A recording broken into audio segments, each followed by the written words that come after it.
जो गति बताते हैं, कुछ तो स्थान बताते हैं और कुछ क्या बताते हैं, गति बताते हैं। कैसे समझा था कि जैसे हमने कल तक समझा था राम कमरे में है, तो बताओ वो कमरे के अंदर पहले से ही है क्या? दो संज्ञाओं में संबंध बताया जा रहा है, एक तो कमरे में और एक राम में। हमने ये सीखा था कि जब किसी बड़ी संज्ञा के अंदर कोई छोटी संज्ञा हो, बड़ी के अंदर छोटी, तो वहाँ पे संबंध बताने के लिए किसका यूज किया जाता है? इनका यूज किया जाता है। अगर किसी बड़ी संज्ञा के अंदर कोई छोटी संज्ञा हो, बॉक्स एक बड़ी संज्ञा है, इसके अंदर दूसरी छोटी संज्ञा है, तो इन दोनों में संबंध बताने के लिए बड़ी के अंदर जब छोटी होती है तो किसका यूज करते हैं? इनका यूज करते हैं। ये हमने कल तक सीख लिया था। अच्छा, हमने ये भी सीख लिया था किसी बड़ी संज्ञा के ऊपर कोई दूसरी संज्ञा हो तो किसका यूज करते हैं? ऑन का यूज करते हैं। किसी संज्ञा के ऊपर कोई एक और संज्ञा हो, दोनों की सतह टच करे तो ऑन का यूज करते हैं। मान लेते हैं ये बॉक्स है और एक ऊपर कोई पंखा चल रहा है, बॉक्स में और पंखे में संबंध बताएंगे तो एक संज्ञा के ऊपर दूसरी संज्ञा है, लेकिन दोनों एक दूसरे को टच नहीं करे। अगर दोनों एक दूसरे को टच नहीं करे तो कौन सा यूज करते हैं? ओवर। अगर अंदर हो तो इन, ऊपर हो लेकिन एक दूसरे को टच करे तो ऑन, ऊपर हो तो ओवर। फिर हमने ये सीखा था कि किसी संज्ञा के सामने कोई चीज़ रखी हो सकती है, ये बॉक्स है और उसके सामने गेंद रखी है, तो सामने के लिए हमने 4-5 प्रीपोजिशन एक साथ देखे थे। एक तो हो सकता है नेक्स्ट, आगे, एक हो सकता है बिफोर, एक हो सकता है इन फ्रंट ऑफ, एक हो सकता है हेड। तो हमने 4 प्रीपोजिशन किसी सामने के लिए यूज करके देखे थे। एक तो अहेड,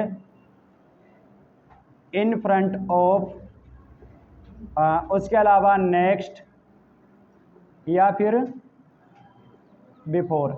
ये ऐसे प्रीपोजिशन होते हैं जो आगे वाली संज्ञा के साथ संबंध बताते हैं। इनमें से भी हमने दो को ये समझा था कि तुरंत आगे कोई चीज़ हो, राम मोहन के सामने है, अगर वो तुरंत सामने है तो कौन सा यूज करेंगे? अहेड या फिर इन फ्रंट ऑफ। अगर ज़्यादा आगे हो, वो तुरंत नहीं हो लेकिन आगे बताना हो, तो राम मोहन से आगे बैठा हुआ है तो नेक्स्ट। अब जरूरी नहीं है कि वो तुरंत आगे हो, नेक्स्ट में वो कितना ही भी आगे हो सकता है, बीच में एक दो लड़के और भी हो सकते हैं। बिफोर में भी आगे, तो एक दो बीच में और भी। मोहन जो है कक्षा में राम से आगे बैठता है, लेकिन वो आगे कितना भी हो सकता है, बीच में एक दो हो सकते हैं। लेकिन अगर आपने अहेड लिखा या इन फ्रंट लिखा तो बीच में कोई भी नहीं होता है। इसको हम समझ चुके थे। हमने अंदर के लिए इन, ऊपर के लिए ऑन, ऊपर हो टच नहीं करे तो ओवर, सामने हो तो अहेड या इन फ्रंट या नेक्स्ट या बिफोर। फिर हमने देखा था कि कोई चीज़ किसी चीज़ के पीछे भी हो सकती है। पीछे के लिए क्या सीखा था? किसी संज्ञा के पीछे जब कोई दूसरी संज्ञा होती है तो उसमें संबंध बताने के लिए कौन सा सीखा था? बिहाइंड। कौन सा सीखा था? पीछे का संबंध बताने के लिए बिहाइंड सीखा था। अच्छा, कोई संज्ञा किसी संज्ञा के बगल में रखी हो सकती है, तो बगल में के लिए क्या सीखा था? एक तो नियर और एक बिसाइड। ये दोनों बगल के लिए यूज किए जाते हैं। अच्छा, इसके अलावा भी हमने ये सीखा था कि कोई संज्ञा दो संज्ञाओं के बीच में भी हो सकती है। कितने के बीच में हो सकती है? ये 3 बोले हैं। चलिए एक और बना देते हैं। मैंने बात करी बॉल बी की। किसकी बात करी? बॉल बी की बात करी, और मैं इसका संबंध ए और सी से बताना चाह रहा हूँ। बॉल बी जो है ए और सी के बीच रखी हुई है। जो बी वाली बॉल है वो किसके बीच रखी हुई है? ए और सी के बीच। तो बीच का अर्थ लेने के लिए या बीच का संबंध बताने के लिए एक तो हम यूज करते हैं अमंग और एक यूज करते हैं बिटवीन। एमंग यानी भी बीच में और बिटवीन यानी भी बीच में। लेकिन आप अगर दो संज्ञाओं के बीच किसी एक संज्ञा को बता रहे हो, यानी कि आप दो संज्ञाओं के बीच किसी एक संज्ञा का संबंध बताना चाह रहे हो, तो दो के बीच के लिए यूज करते हैं बिटवीन। कौन सा वाला यूज करते हैं? यानी कि किन्हीं दो संज्ञाओं के बीच एक और संज्ञा का संबंध बताने के लिए कौन से कंजक्शन का यूज करते हैं? बिटवीन का। आप इस गेंद को बताना चाह रहे हो बी वाली को, तो किस किस के बीच है? ये ए और बी के, सी के बीच है। अब मान लेते हैं आपने बी के बीच संबंध बताना चाह रहे हो कि ये जो गेंद बी है ना, ए के, सी के और डी के बीच में है, तो दो से ज़्यादा गेंदों के बीच आप बता रहे हो। कितने के बीच बता रहे हो? अगर कोई संज्ञा दो से ज़्यादा संज्ञाओं के बीच में हो तो उसमें संबंध बताने के लिए फिर अमंग का यूज करेंगे। किसका यूज करेंगे? दो के लिए बिटवीन का और दो से ज़्यादा के लिए अमंग का। मैं कहूँगा गेंद भी ए बी और सी, गेंद भी ए सी और डी के बीच है, तो अंग्रेजी में क्या यूज आएगा? अमंग। मैं कहूँगा गेंद भी ए और सी के बीच है, तो कितने के बीच है? 2 के बीच, तो क्या आएगा? बिटवीन। मैंने कहा किसान ने उसकी संपत्ति उसके 2 पुत्रों में बांटी। कितने पुत्रों में बांटी? तो 2 पुत्रों के बीच बांटी, तो अमंग लिखोगे या बिटवीन? मैंने कहा किसान ने उसकी संपत्ति 4 पुत्रों में बांटी। कितने पुत्रों में बांटी? तो अमंग लिखोगे या बिटवीन? मैंने कहा किसान ने उसकी संपत्ति पुत्रों के बीच बांट दी, क्या आएगा? क्योंकि मैंने 2 नहीं बताया, पुत्र बताया, तो फिर आपको अगर 2 नहीं बता रखा है तो बहुवचन पुत्र मान्य है और बहुत सारे मान्य, तो फिर क्या लिखोगे? अमंग लिखोगे। यहाँ तक हम कल तक सीख चुके थे। फिर वापस से इन पे ही आते हैं। तो हमने कल तक ये भी सीखा था, अगर कोई संज्ञा पहले से अंदर हो, तो अभी अभी हमने क्या बताया, क्या यूज करते हैं अंदर के लिए? इन। कोई संज्ञा पहले से ऊपर हो तो क्या यूज करते हैं? ऑन। फिर हमने कल तक ये भी सीखा था, ये जो बॉल है इस बॉक्स पे पहले से रखी हुई है और ऊपर रखी हुई है और दोनों टच कर रहे हैं, तो ऊपर का संबंध बताने के लिए किसका यूज करते थे? ऑन का। कोई संज्ञा अंदर रखी हुई है तो अंदर के लिए किसका यूज करते हैं? इन का। ये पहले से ही है, राम कक्षा में पढ़ रहा है, बताओ वो कक्षा में पहले से ही है क्या? अब कक्षा के अंदर है वो, कौन सा यूज करेंगे? इनका। लेकिन मैंने कह दिया राम कमरे में आया, राम पहले तो यहाँ पे था और वो कहाँ गया? कमरे में आया। तो बताइए, एक संज्ञा तो है राम और एक संज्ञा है कमरा, 2 संज्ञाओं में संबंध बता रहे हैं, लेकिन दोनों में से कोई एक गति कर रहा है, बताओ कौन गति कर रहा है? राम गति करके आ रहा है। तो वहां पे हम अंदर के लिए जैसे इन यूज करते थे, तो गति वाले में अंदर के लिए यूज होगा इनटू। क्या यूज होगा? यानी कि अगर कोई संज्ञा पहले से किसी संज्ञा के अंदर हो, चाहे वो अंदर कुछ भी करे, राम कमरे में है, पहले से है क्या? वो अंदर टेले पड़े कुछ भी करे, लेकिन वो कमरे में पहले से ही है। तो अगर कोई संज्ञा किसी बड़ी संज्ञा के अंदर हो तो इन का यूज करते हैं। कोई संज्ञा किसी बड़ी संज्ञा के अंदर गति करके आए तो किसका यूज करेंगे? इनटू का। कोई संज्ञा अगर पहले से हो तो ऑन का यूज करते हैं। मान लेते हैं गेंद आपके हाथ में थी और आपने यहाँ रखी, पहले से यहाँ पे थी क्या? अच्छा, मैंने कहा गेंद बक्से पर है, तो पहले से है वो, क्या यूज करेंगे? ऑन। क्या यूज करेंगे? ऊपर के लिए। अंदर के लिए तो इन यूज होता है, ऊपर के लिए क्या यूज होता है? ऑन। मैंने कहा गेंद बक्से पर है, क्या यूज करेंगे? ऑन। मैंने कहा राम ने गेंद बक्से पर रखी, बताओ इसने रखी तो गेंद गति करके गई क्या? और घर के गति करके कहाँ गई? ऊपर। तो ऊपर के लिए क्या यूज करेंगे? On to. अगर पहले से उसके ऊपर रखी हो तो ऑन, और गति करके जाए तो ऑन टू। अच्छा, पहले से अंदर हो तो इन, और गति करके अंदर जाए तो इन टू। तो ये हमने कल तक सीख लिया था। अच्छा, इसके बारे में लिख लिया था। इन टू और ऑन टू के अलावा और कौन सा पढ़ा था? और पढ़े थे क्या? कौन सा पढ़ा था? अच्छा, इसके बाद नहीं पढ़ा था। तो अभी अभी हमने सीखा, कोई वस्तु गति करके अंदर आए तो कौन सा यूज करेंगे? इनटू। अब कोई वस्तु गति करके बाहर जाए, कहाँ पे जाए? बाहर जाए, तो उसके लिए फिर यूज करेंगे आउट। क्या यूज करेंगे? आउट। तो तीसरा लिखिए, आउट यानी बाहर की ओर।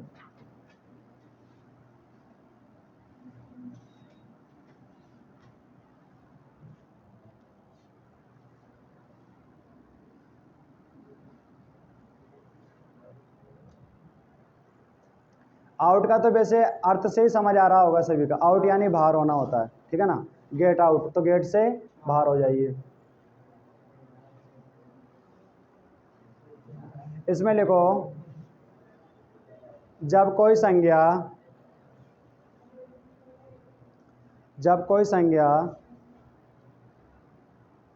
गति करके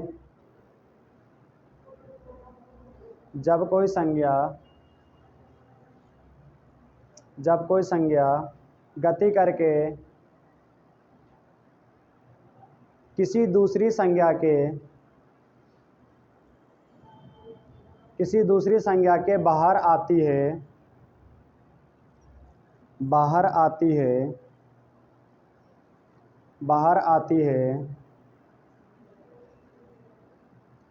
तो उनमें संबंध बताने के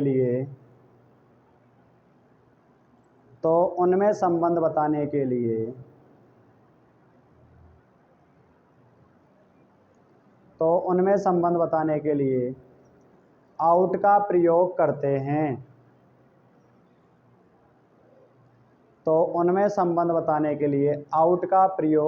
हैं।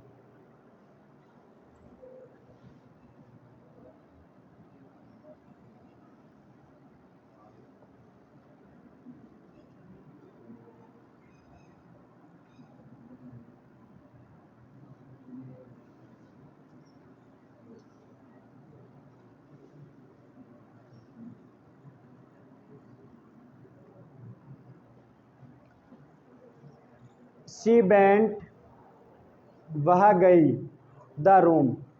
अब रूम के अंदर के लिए इन भी लिख सकते हैं, लेकिन वो गति करके अंदर आ रही है ना, तो इन वाले में गति करके आती है क्या? इन वाले में तो पहले से होती है। अगर इनटू ऑप्शन में दे रखा होता तो इनटू भी सही हो सकता था, ठीक है ना। अच्छा, इन सही क्यों नहीं है? क्योंकि वो गति करके वेंट यानी जा रही है, वह गई, तो बताओ गति हुई क्या? गति हुई, तो गति वाला अपन को भरना है, तो इनमें तो गति होती ही नहीं है। अगर इनटू लिखा होता तो उसको भर सकते थे, तो फिर बाहर की तरफ गति करी होगी उसने, तो out. She went out the room, वह कमरे से बाहर गई। कहाँ से बाहर गई? कमरे से। तो आउट लिखा तो मतलब बाहर की ओर गति हुई है। अगर इनटू लिखते तो शी वेंट, वह कमरे में गई, और आउट आया तो कमरे से बाहर गई।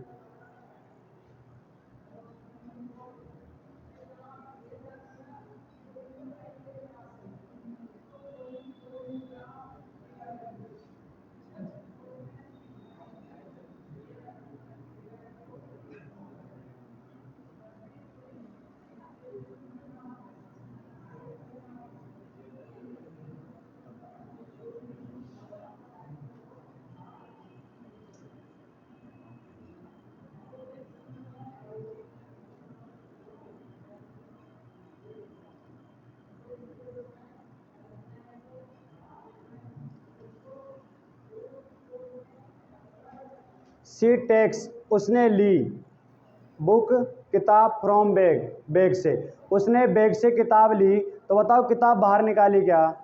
तो किताब छोटी संख्या हो गई, बैग बड़ी संख्या हो गई, और बैग से वो बाहर आ रही है, तो बाहर आने के लिए क्या लिखेंगे? आउट आएगा। अच्छा, यहाँ पे उसने निकालने वाली क्रिया नहीं दे रखी होती, उसने दे रखी होती पुट्स, उसने रखी किताब। तो ऑन अगर दे रखा होगा तो बैग पर ऊपर हो जाएगी ऑन में, अगर इन दे रखा होगा इनटू तो अंदर। तो अगर पुट्स की जगह उसने लेने वाली वर्ब दे रखी है टेक्स, तो इसका मतलब बाहर निकालिए। सी टेक्स, उसने ली द बुक फ्रॉम बैग, किताब कहाँ से? बैग से। तो बताइए बैग से किताब बाहर आ रही है क्या? बाहर आ रही है, तो बाहर के लिए कौन सा यूज करते हैं? आउट।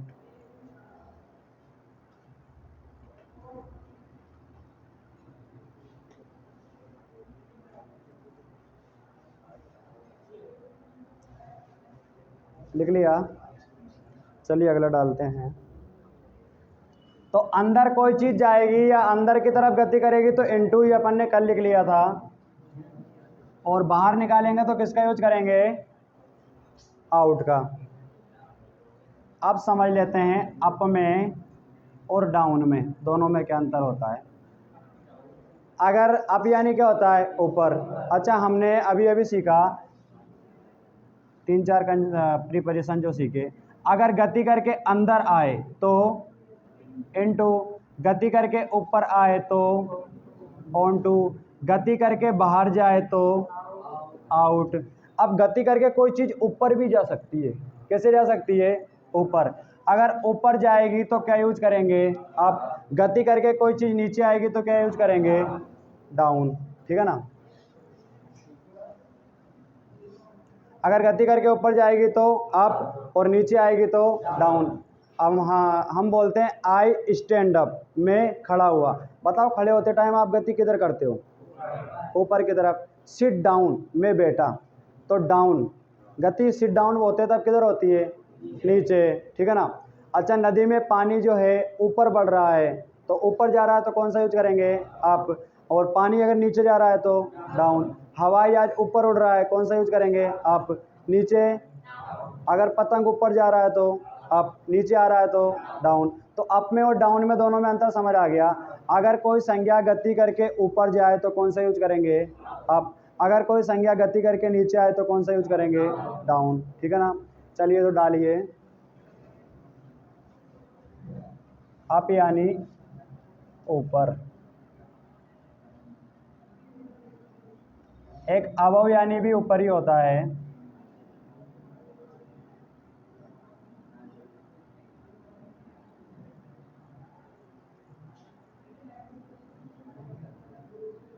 लिखिए,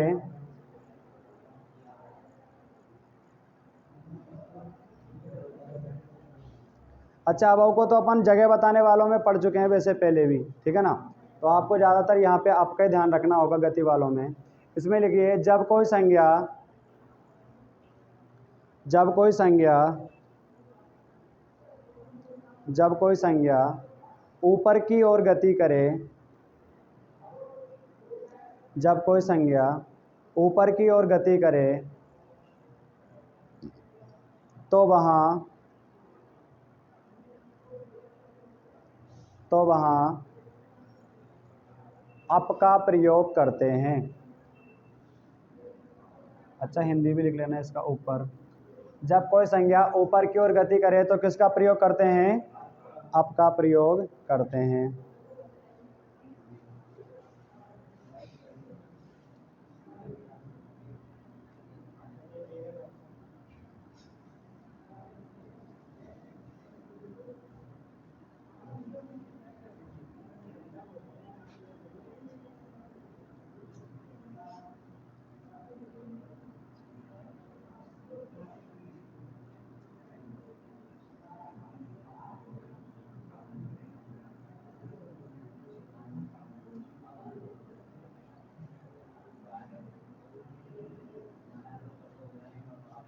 गीता स्टैंड्स अप, तो गीता खड़ी हुई, तो खड़ी हुई तो अप लिखें या डाउन? अप, क्योंकि उसने गति किस साइड में करी? ऊपर की साइड।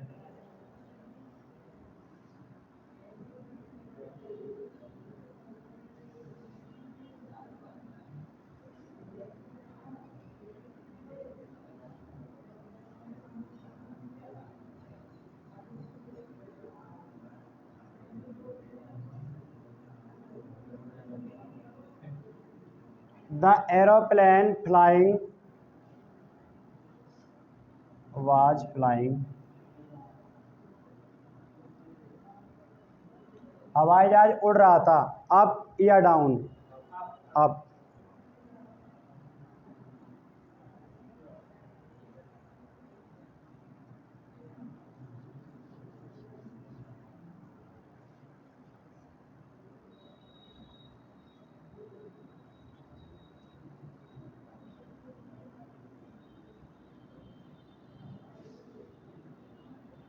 अच्छा कोई संज्ञा पहले से नीचे हो या पहले से ऊपर हो, तो हमने कल कौन से देखे थे? एक तो ओवर, और नीचे के लिए अंडर या बिनित।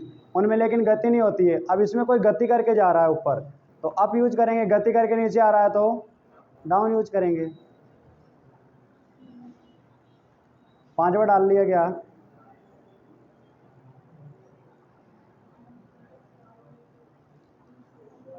पांचवें में लिखो, जब कोई संज्ञा गति करके, जब कोई संज्ञा गति करके, जब कोई संज्ञा गति करके नीचे की ओर आए, जब कोई संज्ञा गति करके नीचे की ओर आए तो उनमें संबंध बताने के लिए, तो उनमें संबंध बताने के लिए डाउन का प्रयोग करते हैं।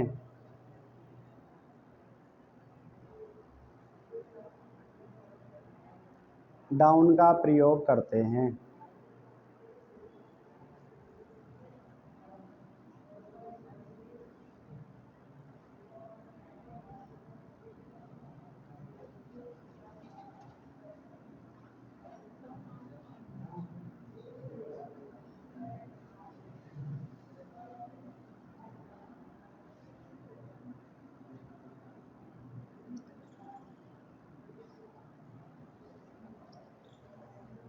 स्टूडेंट सिट डाउन आएगा या सिट अप आएगा? डाउन। विद्यार्थी नीचे बैठे।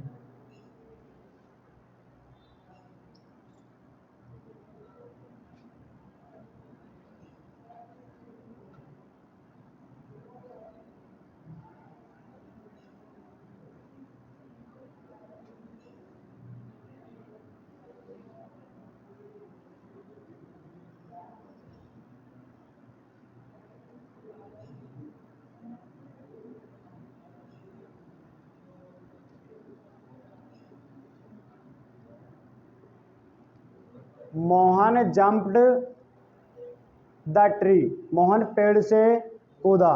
तो बताओ पेड़ से वो नीचे गया या ऊपर गया? नीचे आया। तो कौन सा यूज करेंगे?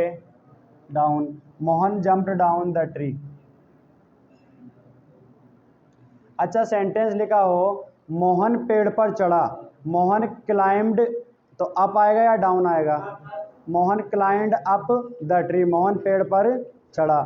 और अगर वो नीचे आएगा तो फिर डाउन। कूदेगा तो डाउन और चढ़ेगा तो अप।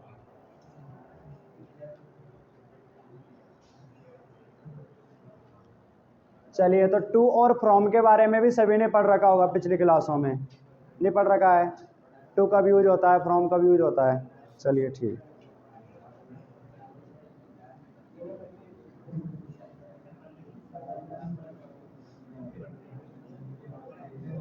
अच्छा एग्जाम्पल लिख लिए क्या?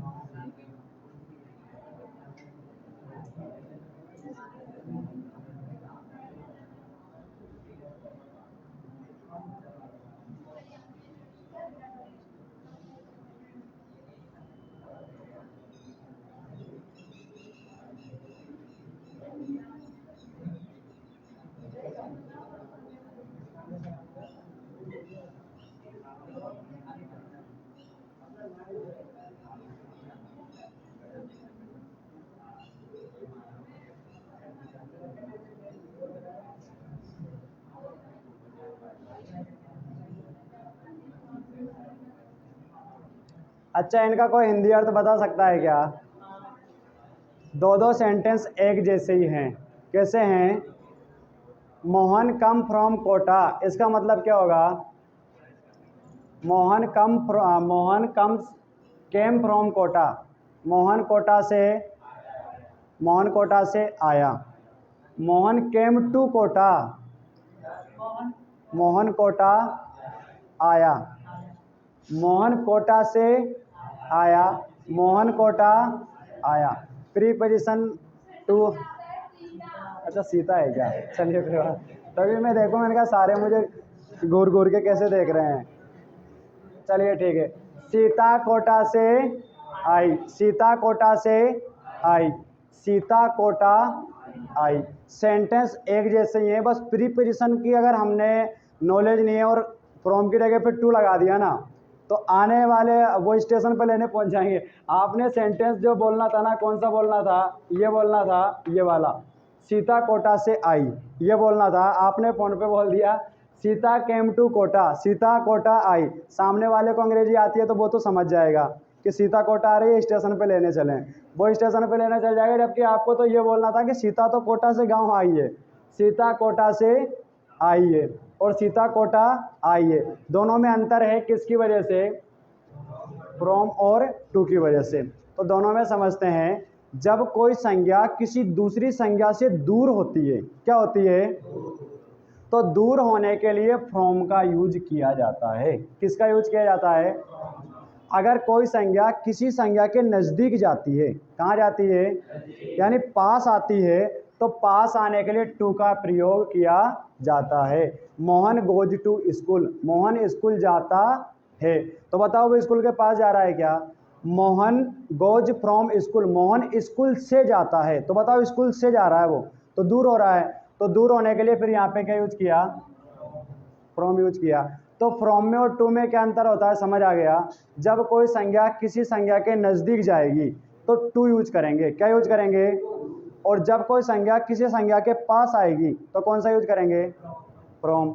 अच्छा, इनको हम चाहें तो अगर ये फ्रॉम और टू वाला आपके समझ आ जाएगा तो जगह और स्थान वाले जो होता है ना, गति वाले, उनमें भी आप अंतर करना सीख जाओगे। पहले से कोई संज्ञा किसी संज्ञा के ऊपर थी ना, तो आपने क्या यूज किया था? On to. अच्छा, कोई संज्ञा गति करके ऊपर आई थी तो आपने यूज किया था ऑन टू। तो ऑन का मतलब तो वो ऊपर, ठीक है ना। और बताओ वो गति करके उसके पास आ रही थी क्या? पास आई ना भाई। टू को अभी मैंने समझाया कि टू में क्या होता है कि गति करके उसके पास आती है।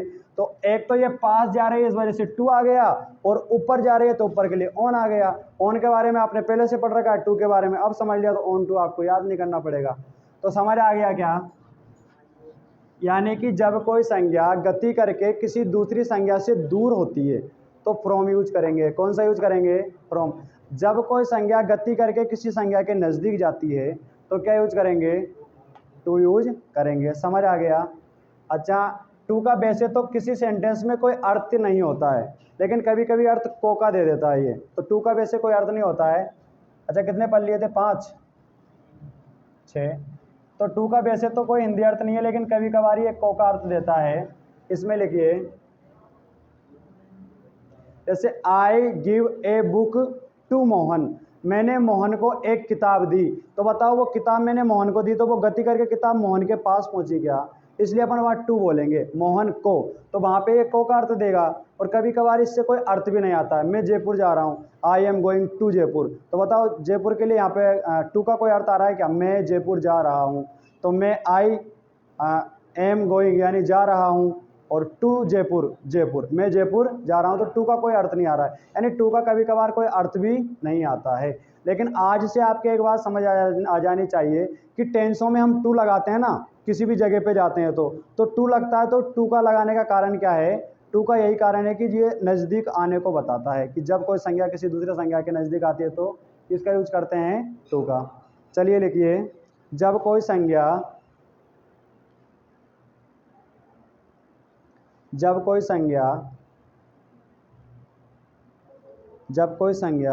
गति करके किसी दूसरी संज्ञा के नज़दीक आती है,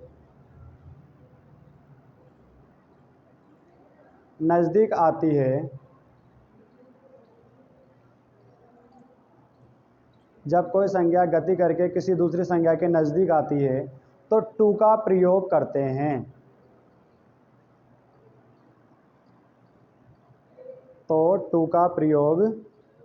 हैं। जब कोई संज्ञा गति करके किसी दूसरी संज्ञा के नज़दीक आती है तो टू का प्रयोग करते हैं। अच्छा, टू वाले दोनों एग्जाम्पल लिख लो। एक तो ये सीता केम टू कोटा, सीता कोटा आई, और Mohan goes to school, Mohan school गया। बताइए, प्रीपोजिशन बदलने से इनका अर्थ बदल रहा है कि नहीं बदल रहा है? एक में तो वो आ रही है और एक में जा रही है ना। फ्रॉम को मतलब कोटा से आई, तो मतलब कोटा से तो वो गई है कुल मिला के, ऐसे भी बोल सकते हैं।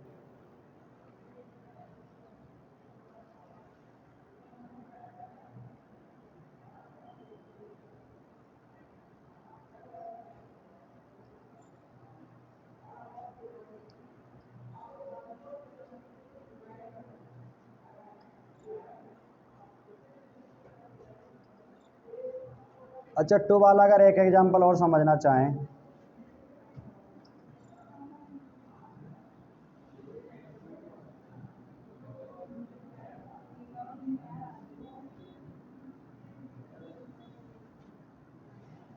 आई write a letter to Radha, मैंने राधा को एक पत्र लिखा। तो बताओ वो पत्र उसके पास भेजा होगा तो वो पास गया होगा क्या? गया होगा ना, तो नज़दीक आ रहा है, इसलिए क्या आया इसमें?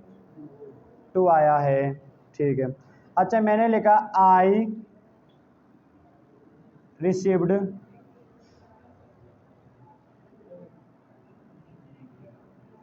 ए letter from Radha. I received a letter from Radha, मैंने राधा से एक पत्र प्राप्त किया। तो बताइए, ये जो लेटर है ना, लिखा तब तो वो राधा के पास भेजा, राधा के पास गया। अच्छा, राधा से प्राप्त किया, रिसीव्ड किया, तो बताओ वो राधा से दूर हुआ क्या? तो दूर होने के लिए क्या यूज किया? फ्रॉम यूज किया। अच्छा ये टू वाला एक एग्जाम्पल और लिख लो, उसी में लिख लिया। अगला डालो 7वां। टू समझ आ गया, जिसके फ्रॉम भी आ गया होगा। फ्रॉम का हिंदी अर्थ होता है से।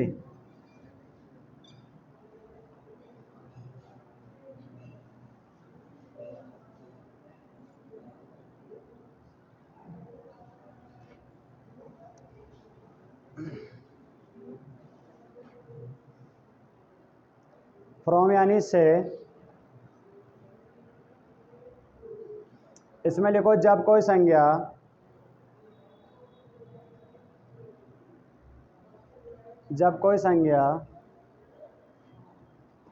गति करके किसी दूसरी संज्ञा से दूर होती है। जब कोई संज्ञा गति करके किसी दूसरी संज्ञा से दूर होती है। जब कोई संज्ञा गति करके किसी दूसरी संज्ञा से दूर होती है तो उनमें संबंध बताने के लिए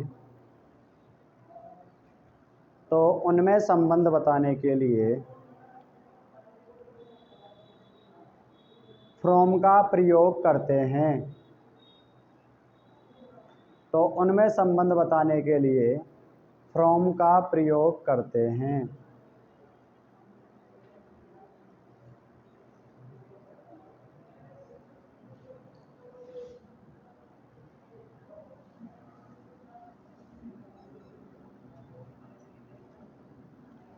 चलिए फ्रॉम वाले एग्जाम्पल लिख लीजिए।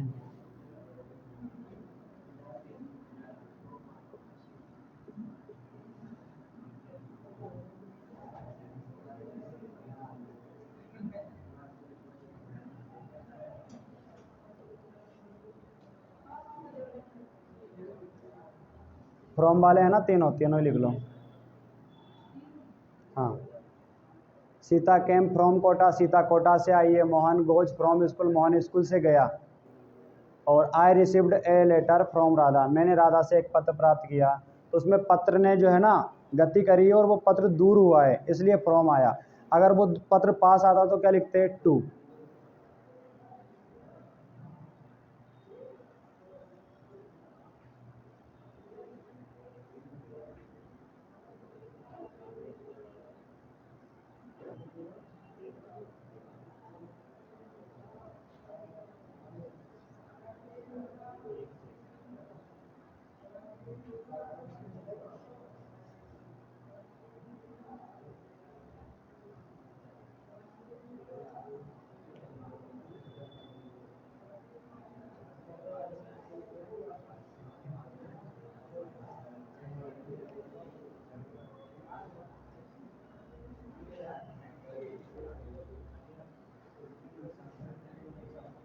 अच्छा, एक टू का ही भाई और होता है, उसको भी समझने का प्रयास करेंगे। टू से बना है टुवार्ड्स। अच्छा, किस किसने सुन रखा है ये टुवार्ड्स? ने सुना है पहले कभी भी? सुन रखा है। अच्छा, किस किसने सुन रखा है, हाथ खड़ा करेंगे। टुवार्ड्स अर्थ भी याद नहीं है, बस पढ़ रखा है इसको। किसी को अर्थ याद है क्या? किसी को अर्थ याद है टुवार्ड्स? कोई बात नहीं, आज याद कर लेंगे। देखो टू का एक भाई है टुवार्ड्स। टुवार्ड्स में और टू में क्या अंतर होता है? कोई संज्ञा गति करके किसी दूसरी संज्ञा की तरफ जा रही है तो क्या यूज करते हैं, टू। टुवार्ड्स को भी वही यूज करते हैं जब कोई संज्ञा गति करके किसी दूसरी संज्ञा की तरफ जा रही है, लेकिन वो वहां तक पहुंचेगी ये कोई निश्चित नहीं है। अगर ये फिक्स नहीं है कि वो वहीं गया है, राम स्कूल की तरफ गया है, की तरफ का अर्थ देता है, ये किसका अर्थ देता है? तो बताओ, वो स्कूल की तरफ जा रहा है तो स्कूल की ओर गति हो रही है। टू भी यूज कर सकते हैं, टुवार्ड्स भी यूज कर सकते हैं, लेकिन अपन इस तरीके से बोल रहे हैं कि राम स्कूल गया है, हमें फिक्स पता है कि वो स्कूल ही गया है तो टू यूज करेंगे। हमें ये पता नहीं कि वो स्कूल गया है। किसी ने पूछा यार राम देखा था क्या? यार पता नहीं वो किधर गया है, लेकिन वो स्कूल की तरफ गया है। तो के तरफ की तरफ, यानी कि जब जाना उसका निश्चित ना हो लेकिन गति उसने उस तरफ करी हो, लेकिन ये निश्चित पता नहीं है कि वो वहीं पे गया है, तो टुवार्ड्स का यूज करते हैं। और निश्चित पता हो तो टू में और टुवार्ड्स में क्या अंतर होता है, समझ आया क्या? जब कोई संज्ञा गति करके दूसरी संज्ञा की तरफ जाए तो टू का यूज करते हैं। जब कोई संज्ञा गति करके किसी दूसरी संज्ञा की तरफ जाए लेकिन फिक्स ये निश्चित ना हो कि वो उसी जगह पे गया है, बस उसकी तरफ गया है, तब कौन सा यूज करेंगे? टुवार्ड्स यूज करेंगे। टुवार्ड्स समझ आया क्या?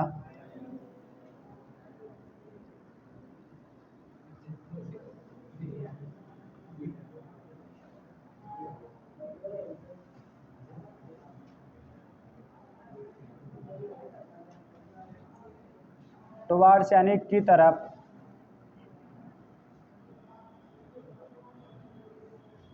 या की ओर।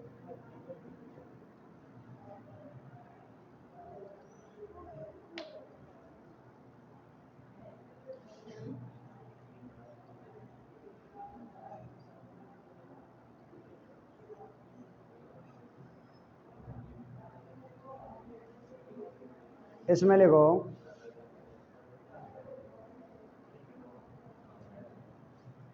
जब कोई संज्ञा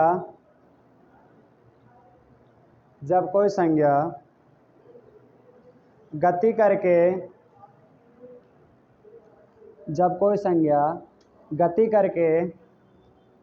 किसी दूसरी संज्ञा की तरफ, जब कोई संज्ञा गति करके किसी दूसरी संज्ञा की तरफ, जब कोई संज्ञा गति करके किसी दूसरी संज्ञा की तरफ जाए, जब कोई संज्ञा गति करके किसी दूसरी संज्ञा की तरफ जाए तथा उसका वहां पहुंचना निश्चित नहीं हो, तथा उसका वहां पहुंचना निश्चित नहीं हो, तथा उसका वहां पहुंचना निश्चित नहीं हो, तो उनमें संबंध बताने के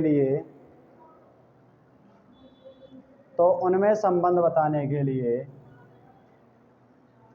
टुवार्ड्स का प्रयोग करते हैं।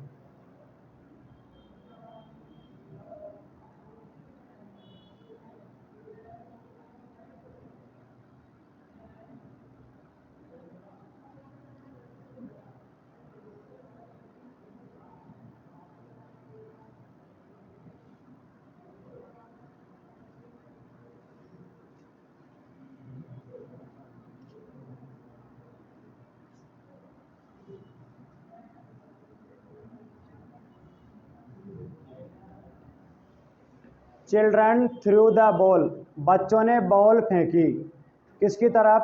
पार्क की ओर। अगर वो पार्क में ही फेंकी है, निश्चित पता है कि पार्क में फेंकी है, तो अपन वहाँ पे इनटू का या टू का यूज कर सकते हैं, ठीक है ना। लेकिन आपको निश्चित पता नहीं कि वो पार्क में ही गई होगी, बस पार्क की ओर तो फेंकी थी, अब पता नहीं वो किधर गई है, तो फिर वहाँ पे क्या यूज करेंगे?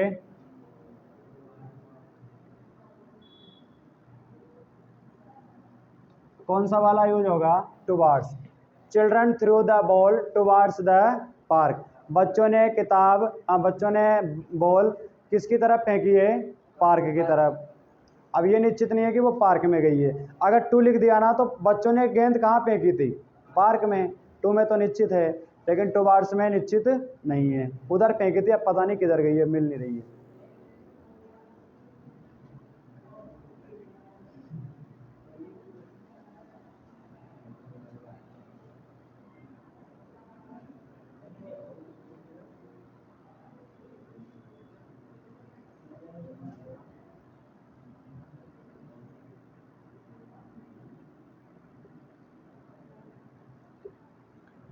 योर फ्रेंड वेंट टेम्पल, आपका दोस्त मंदिर गया।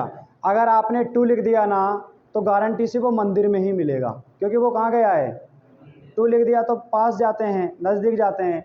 आपने लिख दिया योर फ्रेंड वेंट टुवार्ड्स मंदिर, तो वो मंदिर की तरफ गया, उधर ही आसपास ढूंढो, जरूरी नहीं है कि वो मंदिर में मिले, मंदिर के आसपास ही कहीं मिल सकता है, क्योंकि वो मंदिर के तरफ गया है, निश्चित नहीं है कि वो मंदिर में ही होगा। तो क्या लिखेंगे? टुवार्ड्स। आपका दोस्त मंदिर की तरफ गया है।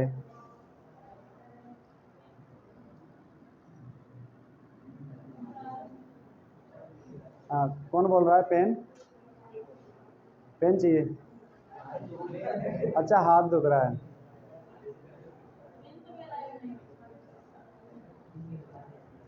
अच्छा ज़्यादा हो गए क्या आज? नहीं हुआ ना? चलिए और देख लेते हैं। हमने गति वालों में कौन कौन से देखे थे? अच्छा, एक तो ऑन टू देख लिया, इन टू देख लिया, आउट देख लिया, और एक फ्रॉम देख लिया, एक टू देख लिया, एक टूवार्ड्स देख लिया, एक अप देख लिया और एक डाउन देख लिया। कितने हो गए? 8। अच्छा, गति वालों में और कौन कौन से लिखाए थे? देखना, देखे लिस्ट में। आफ्टर बिफोर भी लिखाया था, तो आफ्टर में पीछे पीछे गति करते हुए जाता है। अच्छा, थ्रो, एक क्रॉस और एक अमोंग और एक अलोंग। ठीक है।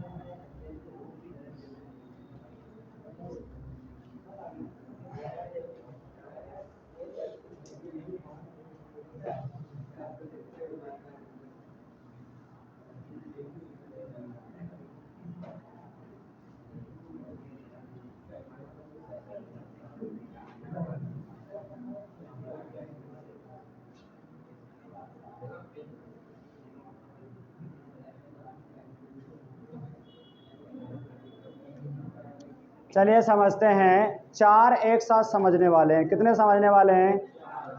आपने कोई मतलब चारों में क्या ध्यान रखना है? चारों में जो है जिस संज्ञा से संबंध बता रहा ना उससे आगे निकल जाएगी। अच्छा, टू वाले में तो हमने देखा था संज्ञा तक जाती है ना। जैसे हमने अभी टू वाले में देखा ना, गति करके राम स्कूल आया तो वो स्कूल तक आया, दूर गया तो वो दूर हुआ उससे। इनटू वाले में अंदर आया था, और ऑन टू वाले में ऊपर आया था, आउट वाले में बाहर आया था, अप वाले में ऊपर गया था, डाउन वाले में नीचे आया था, और फ्रॉम वाले में दूर हुआ था, टू वाले में पास आया था। अब जो हम आगे सीखने वाले हैं उसमें पास आकर उससे आगे निकल जाएगा। वो क्या हो जाएगा भाई? पास आने के लिए तो हमने अभी भी टू भी देखा है, लेकिन टू वाले में तो वो पास तक ही आएगा। उससे अगर आगे निकल जाएगा तब कौन सा यूज करेंगे? अगर वो किसी चीज़ के पास आया और उसको उसने टच नहीं किया, ऊपर से ही वो निकल गया, तो बताओ वो उसके पास आया और उसकी दूसरी साइड भी निकल गया, बिना टच किए अगर वो निकल गया तो ओवर यूज करेंगे। क्या यूज करेंगे? ओवर। ऊपर से होकर अगर वो निकल जाए, टच भी कभी कभार कर सकता है, लेकिन ऊपर से होकर अगर कोई चीज़ निकल जाएगी गति करके तो कौन सा यूज करेंगे? ओवर। अगर कोई संज्ञा गति करके किसी संज्ञा के अंदर से निकल जाए, कहाँ से निकल जाए, तो यूज करेंगे थ्रो का। किसका यूज करेंगे? थ्रो का। किसका यूज करेंगे? मैंने गेंद बॉल दीवार के ऊपर से फेंकी, मैंने दीवार के ऊपर से गेंद फेंकी, तो दीवार में और गेंद में संबंध बता रहा हूँ। तो बताओ, ऊपर से फेंकी तो वो दीवार के पार चली गई क्या? चली गई। और ऊपर होके गई है या फिर उसको टच नहीं किया है, तो कौन सा यूज करेंगे? ओवर का। मैंने गेंद खिड़की से फेंकी। किससे फेंकी? तो बताओ, खिड़की के ऊपर और फेंकी या खिड़की के अंदर? और खिड़की के अंदर और फेंकी, तो अंदर और फेंकने के लिए क्या यूज करेंगे? Through. I threw the ball through window. मैंने बॉल खिड़की के अंदर से फेंकी। ऊपर के लिए यानी कि चारों जो कंजक्शन अभी सीखने वाले हैं उसमें गति करके वो उस संज्ञा से आगे निकल जाता है। संज्ञा तक आने के लिए तो टू वगैरह इनटू जो अभी पीछे देखें, अब वो आगे निकल रहा है, और अगर वो आगे निकल गया और उसके ऊपर से निकला है तो ओवर यूज, अंदर से निकला है तो थ्रो यूज। उसी तरह से कुछ संज्ञाओं की सतह पर चलकर उसकी सतह से टच होते हुए वो दूसरी साइड में जाएगा, तो अगर वो उसकी चौड़ाई के रूप में उसको पार करके जा रहा है, जैसे ये रोड है, राम ने रोड को पार किया, तो बताओ वो रोड पे चलता गया और रोड के दूसरी साइड पहुंच गया, तो वो इस सतह पे चल के गया। ओवर वाले में तो ऊपर से जा रहा है, थ्रो वाले में बीच में से जा रहा है। अगर वो उसके ऊपर से गया, उसने चौड़ाई के सापेक्ष उसको पार किया, तो एक्रॉस यूज करेंगे। क्या करेंगे? एक्रॉस। हम इस रोड के लिए ये भी बोल सकते हैं कि मोहन जो है रोड आ रहा है, तो वो लंबाई के सापेक्ष चल रहा है। कैसे चल रहा है? लंबाई। तो जब कोई संज्ञा किसी संज्ञा की लंबाई के हिसाब से उसको पार करने की कोशिश करे या लंबाई के लिए पार करे, तो वो रोड आ रहा है, लेकिन रोड को जब वो उसका काम हो जाएगा, घर पहुंच जाएगा, तो रोड से वो आगे भी निकल जाएगा, तो लंबाई के लिए यूज करेंगे एलोंग का। किसका यूज करेंगे? मोहन रोड के साथ आ रहा है। एलोंग का मतलब होता है साथ। अब रोड के साथ आ रहा है, ऐसे हिंदी में वाक्य नहीं जमेगा, तो डायरेक्ट हम बोलते हैं मोहन रोड से आ रहा है, रोड पर आ रहा है, तो along the road. Mohan comes Mohan is coming along the road, मतलब वो रोड से आ रहा है। मोहन एक्रॉस, मोहन ने पार किया, Mohan bent across the road, Mohan ने रोड क्या किया, पार किया, या मोहन रोड के दूसरी साइड गया। तो दूसरी साइड जाने के लिए क्या यूज करेंगे, एक्रॉस। वैसे जाने में तो इसमें भी दूसरी साइड जा रहा है, लेकिन लंबाई की साइड में बात कर रहे हैं। इधर की लंबाई से तो उसने चलना शुरू किया और उधर वाली लंबाई में वो, तो इसमें भी दूसरी साइड जा रहा है। इसमें चौड़ाई के सापेक्ष जा रहा है और इसमें अंदर होके जा रहा है और इसमें ऊपर होके। तो चौड़ाई के सापेक्ष पार करेगा तो एक्रॉस, लंबाई के सापेक्ष पार करेगा तो एलोंग, ऊपर होके पार करेगा तो ओवर, बीच में से होके पार करेगा तो थ्रो, नीचे होके तो कोई कैसे पार करेगा, नीचे होके वो करेगा ना पार, तो वो उसके अंदर और ही मानेंगे, ब्रिज के अंदर और थ्रो वाला यूज आ जाएगा। क्योंकि वो जो है ना नीचे होके पार करेगा तो बताओ वो बीच में तो होके जा रहा है फिर उससे, तो नीचे के लिए या फिर बीच में के लिए थ्रो यूज करेंगे। ठीक है ना, समझ आ गया सभी के। चलिए तो पहले ओवर वाला डाल लेते हैं। टाइम हो गया क्या, ठीक है, चारों को कल एक साथ ही लिखेंगे, अभी एक दो को लिखेंगे तो ठीक है, कल लिख लेंगे।